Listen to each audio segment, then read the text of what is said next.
questions for wide receivers coach Kevin Beard. Coach, you obviously losing a lot of the big names from last year's group. Just how have you felt your group now, as you guys sort of reload, how you feel like the group's come together so far? We're taking steps. Came out hot like jalapenos, and everybody was excited. But this day 10, and it's hot out there. There's a lot more install in. It's a lot of motions, a lot of shifts, and it's a lot of details.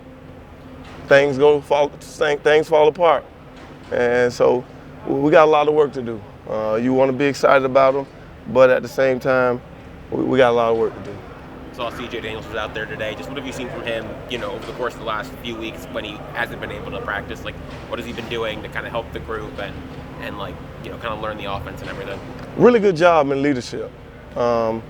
He's the oldest guy in the room, and you need that older guy, the big brother, and they lean on him from that perspective. And from day one, he said, "Hey, coach, can you make a group thread with just the players, not the coaches?"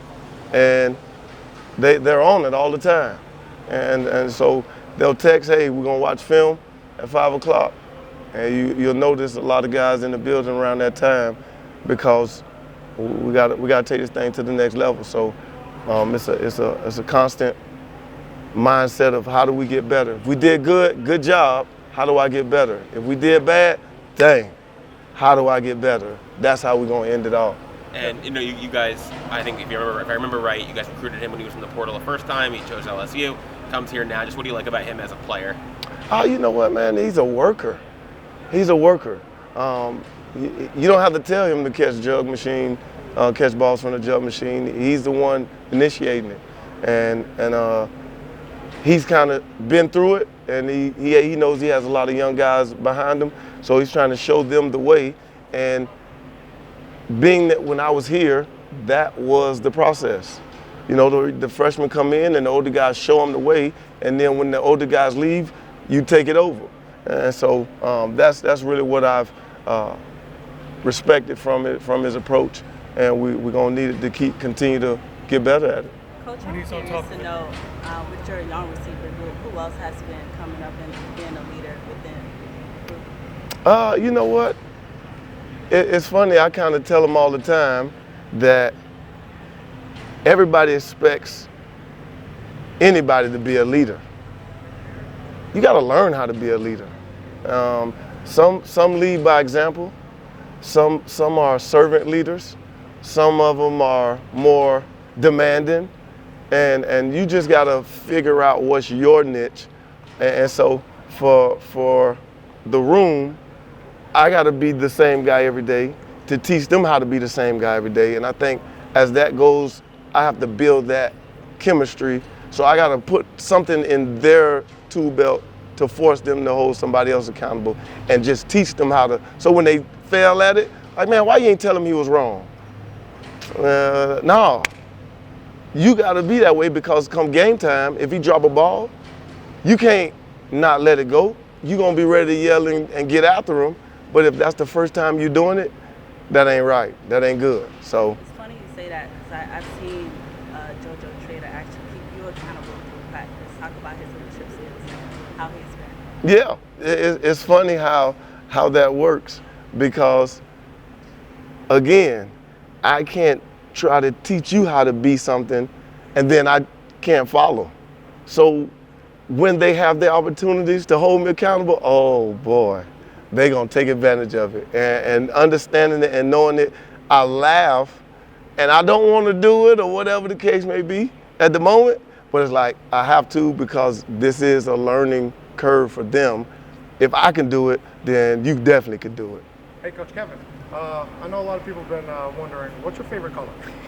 Blue. Not orange or green? The competition between Malachi and Ray, how's that going? It's going great. It's going great. I hope that everyone watching from the side can see it. That's what the University of Miami has been built on. Good players pushing each other to be the best player and taking advantage of the opportunities when they come. And when you move on, and now it's my turn to do the same thing. And the process just continues from that perspective. So I encourage it. I try my best to egg it on and push it and not try to talk, not try to whisper about it. Like, hey, Ray, he coming. Mally, you saw the plays he made today. Come on, let's go. And so it's definitely a competitive vibe right now, and there's no animosity. There's nothing negative about that. It's all positive, and we're trying to do everything we can to help the Hurricanes win games. A couple more questions. Josh and Upshaw, how are they doing? They're coming along. They're coming along. They have their moments where they're doing some really good things, and that's a good thing. But at the end of the day, I have to keep telling them, yesterday's over. Nobody cares about yesterday. What are you doing today? And so I know when young people do good and people start praising them, they just relax. And that's the people problem. So what I try to do, understanding those hurdles, I try to attack them before they can have an opportunity to get comfortable. I try to get on them about that so they can understand it and push through it. In what ways are you special? Say that again? What makes Mally special? You know what? He doesn't care. He has no fear. He puts the work in outside of the football field to allow himself to come out here fearless. That's something that you can't watch a highlight tape and get. You got to get to know a kid. You got to get to know his family and his upbringing. And when you learn that about him, you get a chance. You'll understand it. But that's what he does. He prepares off the field beforehand, so when he gets on the field, he's locked in. In what ways are you seeing JoJo take advantage of his opportunity this spring? Man, JoJo is learning how to play through hard. He is so talented naturally that he has an advantage against anybody just because of his talent level. And what happens is, because he's so talented, he can wake up in the morning and just put cleats on and just be really good. But what happens when you meet another really good player? Now what? You've been able to make it this far in your life just by making it. Now this team is preparing to take you out of the game. The DB is thinking in his mind, I'm going to get drafted off of you. How you going to respond? And he's learning how to respond every day, and he's doing a really good job of it. Again, when he does a good job, how we get better. And when he fails at it, I always try to eliminate the fear of failure for them so that when they do fail, hey, we failed, we don't like it, we got to get better. And how did I fail?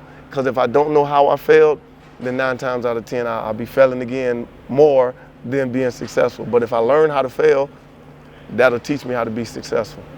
Appreciate you. Thanks, Kev. All right. Thanks, Coach. Thank you. Appreciate it. Yeah.